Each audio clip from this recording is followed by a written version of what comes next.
Hello, Mr. Fountain. I'm here asking you what information about the original crime can you provide? Well, according to what I've heard about the woman, of course, I'm the innocent person. I'm Willie Fountain. I was wrongfully identified as the suspect, but um, from what I've heard from the testimony provided by her, she was walking to a bus stop in 1986 in Dallas, and she was scared. She was fearing for her life because a man was approaching her quite in a way that made her become alarmed and scared.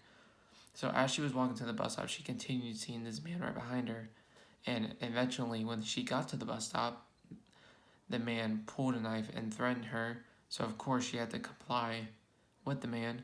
So the man took her to a wooded area and just raped her. And then after that, he fled the scene and stole all her money and everything he could. So then she inevitably reported it to the police, reported the clothing such as dark stripes and a baseball cap, and that was what I was ironically, coincidentally wearing that day, and I was wrongfully accused.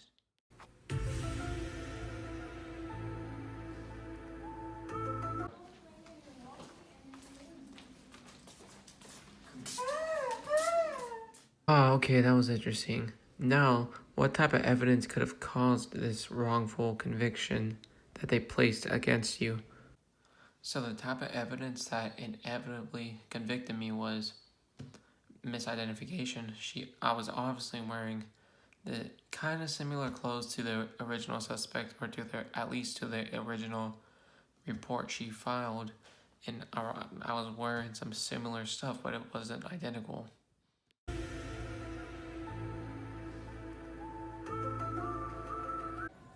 Hello, hello. I'd like to report a rape. Yes, yes, ma'am. Yes. He was wearing black pants and a light colored shirt. Around 10 p.m. last night, walking to a bus stop. Yes, ma'am. All right. Thank you. Okay. What was the flaw in the evidence that they presented to the jury? The flaw in the evidence was obviously the misidentification. The victim described the man to be wearing clothes like a baseball hat and dark striped, pinstriped clothes. And like I've said, the police saw me walking home from work in that area because I live in that area. And ironically, they saw me and believed I was the person who raped her. But it was misidentification. She claimed I was the person because they couldn't find the other guy. So I happened to be wearing the similar clothes. So they basically convicted me based upon what I was wearing rather than the scientific evidence such as DNA analysis. Yeah, that sounds familiar. What was the outcome of the original trial?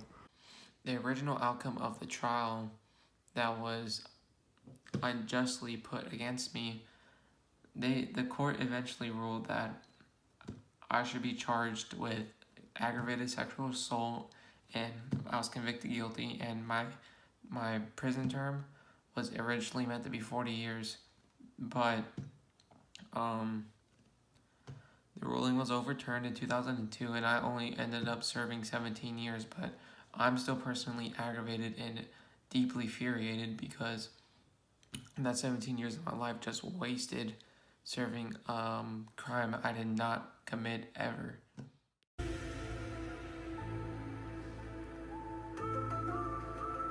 So I was walking down here, walking to my bus stop, right?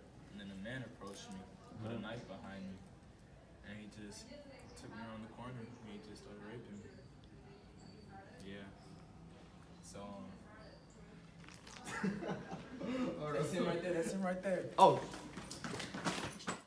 What were some of the technological advancements made prior to your innocence being proven? The advancements made in technology that led to me becoming free and proving my innocence was in regards to DNA testing. At that time, I was convicted guilty. DNA testing was merely introduced and was not considered to be a reliable analysis granted inside the court. So therefore, officers deemed that DNA testing couldn't be performed, and that since there was no semen found on the lady's underdrawers, the suspect could not be determined. So therefore, they prosecuted me just based on the similar clothing I was wearing. So finally, in 2002, Michelle Moore, which is a public defender's officer in Dallas, decided to look into the case. When she looked into the case, she decided to file for DNA testing on the evidence, and luckily, the Texas Department of Public Safety approved it. The laboratory received the evidence and found that the swab of DNA that was taken from the evidence at the original crime scene did not match my evidence whatsoever. So therefore, in 2002, the court determined that I was innocent, and I was released with a no-cash bond. So the advancements made in DNA analysis and testing helped free me and helped prove my innocence to the court and to the Dallas community.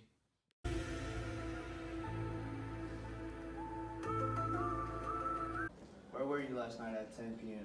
I was at my house. I just came back from work. I was ironically wearing the similar clothes that the suspect claimed the suspect was claimed to wear. But you're falsely accusing me. I demand a DNA test. I demand a semen test on the raped victim. I demand justice.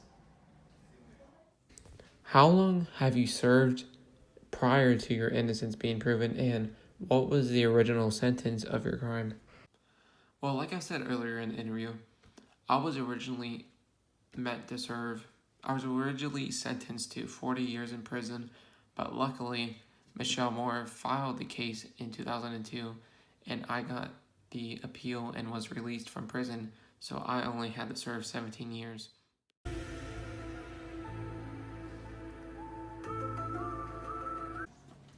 I'm sorry, officer. We did a DNA test, and he was wrongly accused, so he's free to go. What are you doing now? How has this case impacted your life? So to discuss my current situation, let's step back a moment and look in 2002 when I was released from prison. The year before I was released from prison, I was given parole. Thankfully, I was given parole, but it was taken away from me because I could not find a job due to my criminal background, and I could not pay the fees of a sexual offender. So therefore, I was taken to prison once more, wrongfully so, because I did not rape that woman. So a year later, after the parole, Michelle Moore luckily filed DNA testing, and I was proven guilty, and I was released from prison on September 27th, 2002. So, as I was released from prison, I managed to get my life together again, while the prosecutors continued to perform more DNA testing, so to prove my absolute innocence, which I was not worried about because I knew I didn't rape that woman. So, later down the road, the DNA testing the results eventually arrived, and they proved that I wasn't guilty whatsoever and was not associated with that crime.